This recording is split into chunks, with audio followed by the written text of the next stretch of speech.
வணக்கங்க. நான் உங்க சமையல்காரர் பொண்ணு. இன்னைக்கு நான் வீட்லயே எப்படி கரம் மசாலா பொடி அரைக்கலாம் அப்படிங்கிறத பத்தி தாங்க சொல்ல போறேன். வாங்க நம்ம வீட்லயே கரம் மசாலா பொடி அரைக்கலாம். அதுக்கு தேவையான பொருட்கள்லாம் நான் எடுத்து வச்சிருக்கேங்க. நான் என்னென்னன்னு சொல்றேங்க. 2 டீஸ்பூன் சோம்பு எடுத்து வச்சிருக்கேங்க. 2 டீஸ்பூன் ஜீரகம் எடுத்து வச்சிருக்கேங்க.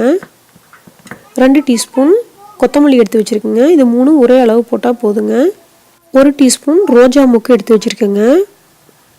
ஒரு 8 ஏலக்காய் எடுத்து வச்சிருக்கேங்க.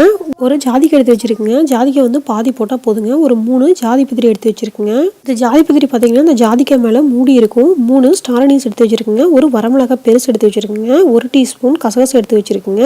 1 டீஸ்பூன் மிளகு எடுத்து வச்சிருக்கேங்க. ஒரு 3 மராட்டி மொக்கு வச்சிருக்கேங்க.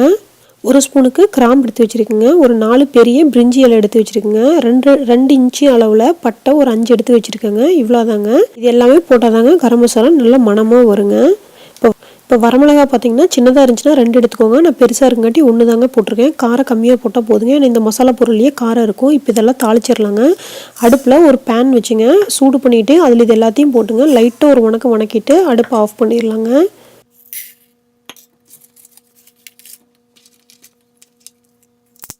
பட்டையை சின்ன சின்னதாக உடச்சிக்கலாங்க. மிளகாயும் கிள்ளி போட்டுடலாங்க. அப்போ தான் சீக்கிரம் வணங்கிடுங்க. இப்போ பார்த்தீங்கன்னா நான் ஜாதிக்காவை பாதியாக உடச்சிட்டு வந்துட்டுங்க. இதை உள்ளே போட்டுடலாங்க. பொரியிற சத்தம் கேட்குது பார்த்தீங்களா? இந்த ஸ்டேஜ் தான் கரெக்டான ஸ்டேஜுங்க. இதுக்கு மேலே விடக்கூடாதுங்க, தீஞ்சிரும். இந்த கசகசாலாம் நல்லா பொரியுதுங்க. இப்போ அடுப்பை ஆஃப் பண்ணிடலாம். கொஞ்சம் நேரம் ஆறட்டுங்க. ஆறுனதுக்கப்புறம் நம்ம இதை அரைச்சிக்கலாங்க. ஒரு தட்டத்தில் இதை போட்டு வச்சிடலாங்க. ஆறட்டுங்க. இப்போ இது நல்லா ஆறிடுச்சுங்க. இதை அரைச்சிடலாம். ஒரு மிக்சி ஜாரில் போட்டுங்க இதை அரைச்சிடலாங்க. நல்லா பொடியாக அரைக்கணுங்க. பார்த்தீங்கன்னா நல்லா அரைச்சிட்டேங்க. உங்களுக்கு பார்த்தாவே தெரியுது. அப்படி கலர் பார்த்தீங்கன்னா ரெட்டிஷாக இருக்குது. இந்த மாதிரி இருக்கும்போது உங்களுக்கு நல்லா மணமாக இருக்கும். 1 மாதத்துக்கு மேலே நம்மளுக்கு வருங்க. ஏன்னா நம்ம எல்லா சமையல்லையுமே கரம் மசாலா யூஸ் பண்ணுவோம். நம்ம கடையில் வாங்குறதுக்கு பதிலாக வீட்டில் அரைச்சிட்டிங்கன்னா நல்லா மணமாகவும் இருக்கும், ஆரோக்கியமாகவும் இருக்கும். இதை நல்லா ஒரு ஏர்டைட் டப்பாவில் போட்டு மூடி போட்டு வச்சிடலாங்க.